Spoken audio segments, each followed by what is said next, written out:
So welcome to my YouTube channel DJ Saraj ব্লগে। তো আজকে দেখাবো, দেখুন এখানে মুম্বাই পুলিশেরা কিভাবে এখানে বক্স ভাড়া করে তারা আনন্দ করছে, আপনারা দেখুন।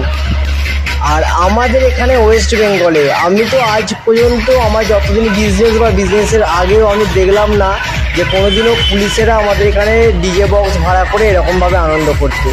তো এখানে মুম্বাই পুলিশকে আমি স্যালুট জানাই যে এনারা ডিজে বক্সের মালিকদের সাথে এবং তাদের স্টাফেদের সাথে বন্ধুসুলভ আচরণ করেন। আর আমাদের এখানে হয় কি, যেখানেই বক্স আপনার একটু জোরে বাজুক না কেন সেখানেই পুলিশ গিয়ে হাজির, মানে police presenting by West Bengal গিয়ে হাজির, এবং আমাদের বক্সেরা পুরো সেই দিন বন্ধ।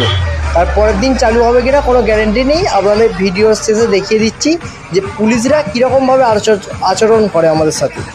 মানে এরকমভাবে আচরণ করে যেন আমরা আর আমাদের বক্সেটগুলো পুরো ফুল ক্রিমিনাল। কোনো জায়গা থেকে খবর এলো, ওনারা পৌঁছে গেলেন, ব্যাস এবার সব স্টপ। আর এখানে দেখুন এনারা কীরকমভাবে মুম্বাই পুলিশ আনন্দ করছেন এবং বন্ধুসুলভ আচরণ করছেন বক্স মালিকদের সাথে বা তাদের স্টাফেদের সাথে। তো এরকম যদি আমাদের ওয়েস্ট বেঙ্গলে হতো তো আমরা আজকে নির্ভয়ে বিজনেস করতে পারতাম বক্সের। আমরা যেখানেই একটু জোরে বাজাই না কেন, একটু বড় বক্স হাইট করি না কেন, সেখানেই পুলিশ গিয়ে হাজির। তো দেখুন আপনারা ভিডিও শেষে আমাদের কীরকমভাবে এখানে পুলিশ আচরণ করে। দেখুন ইনি ডেক মেশিনটাকে ফোনটাকে দিলেন ঠুকে। এবার দেখুন পরের পুলিশ এসে কি বলছেন।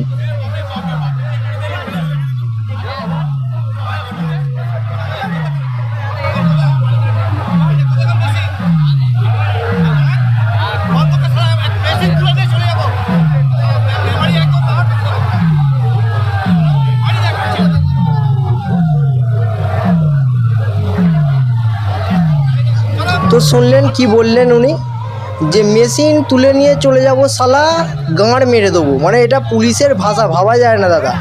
বলছেন যে মেশিন তুলে নিয়ে চলে যাব, গাঁড় মেরে দেবো। তো বলি স্যার আপনাদের যে আমরা যে বিজনেস করি, আমরা কিন্তু জিএসটি বিল দিয়ে এবং ইনকাম ট্যাক্সেরও দিয়ে আমরা কিন্তু বিজনেস করি। তো আমরা লক্ষ লক্ষ টাকার মালপত্র তুলি জিএসটি বিল দিয়ে, আমরা কোনো চুরি ডাকাতি করে আসি না। তাহলে কেন স্যার আমাদের টোপে এরকম ব্যবহার করে? আবার মেদিনীপুরে তো অনেক সাউন্ড দাদাই আছেন যাদের মালপত্র কোটিতে ঠেকে গেছে, মানে ওনাদের মালপত্র কোটি কোটি টাকার মালপত্র আছে। তো ওনারা যদি সাউন্ড বিজনেস জোরে না বাজান, পার্টি তো তাহলে ভাড়া করবেই না, কোনো কাস্টমার পার্টি ভাড়া করবেই না, কোনো পূজা কমিটি ভাড়া করবেই না। তাহলে ওনার বিজনেস করে লাভটা কী হবে তখন? তো আমার এটাই বক্তব্য যে সাউন্ড সিস্টেমটা যেমন বাইরেতেও চলছে, অবশ্যই আমাদেরকেও সাউন্ড সিস্টেমটা বাজাতে দেওয়া উচিত। কারণ আমাদের তাহলে কোটি কোটি টাকার মালপত্র আমরা অন্তত কিছুটা লাভ দেখতে পারি। নাহলে পূজা কমিটিরা তো ভাড়াই করবে না আমাদের, যদি আমরা না জোরে বাজাই। তখন তাহলে মালপত্র ঘরেই বাজাতে হবে, কিছু করার নেই। So thank you. ভিডিওটা যদি আপনাদের মনে হয় যে একটা উপকারী ভিডিও, তো অবশ্যই আপনারা ভিডিওটা লাইক করে দেবেন এবং এরকম ভিডিও দেখার জন্য চ্যানেলটা সাবস্ক্রাইব করে বেল আইকন প্রেস করে দেবেন, যাতে সবার আগে নেক্সট ভিডিও আপনার কাছে পৌঁছে যায়। So thank you.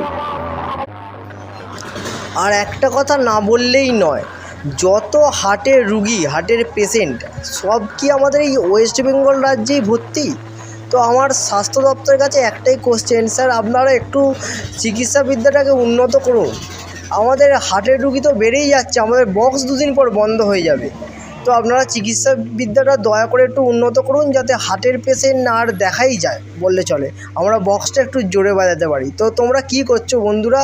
ভিডিওটা তাড়াতাড়ি ভালো লাগলে শেয়ার করে দাও সবাই বন্ধুদের মাঝে, এই বন্ধুটাকে একটু ভাইরাল করে দাও।